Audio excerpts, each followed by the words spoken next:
നമസ്കാരം. ഇത്തവണ ചൂട് അതികഠിനമായിരിക്കുന്ന സമയത്താണല്ലോ റമദാൻ നോമ്പ് ആരംഭിച്ചിരിക്കുന്നത്. അതുകൊണ്ട് തന്നെ റമദാനിൽ കഴിക്കുന്ന ഭക്ഷണത്തിൽ ശ്രദ്ധിക്കേണ്ട ചില കാര്യങ്ങളെക്കുറിച്ചാണ് പറയുന്നത്.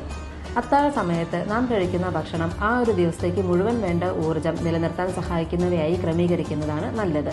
അതുപോലെ തന്നെ ധാരാളം ജലാംശം അടങ്ങിയിട്ടുള്ള ഭക്ഷണങ്ങൾ അത്താഴ സമയത്ത് ഉൾപ്പെടുത്താൻ പ്രത്യേകം ശ്രദ്ധിക്കണം. അത് ആ ഒരു ദിവസം ശരീരത്തെ നിർജ്ജലീകരണത്തിൽ നിന്നും തടയുന്നതിന് സഹായിക്കും.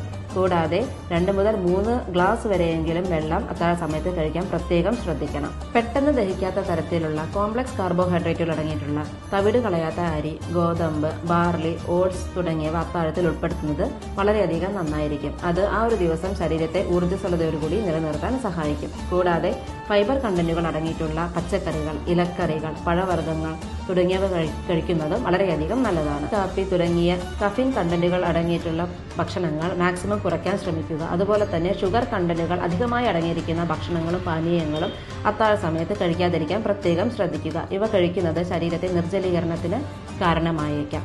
എല്ലാവർക്കും ആരോഗ്യപ്രദമായൊരു റമദാൻ നേരുന്നു.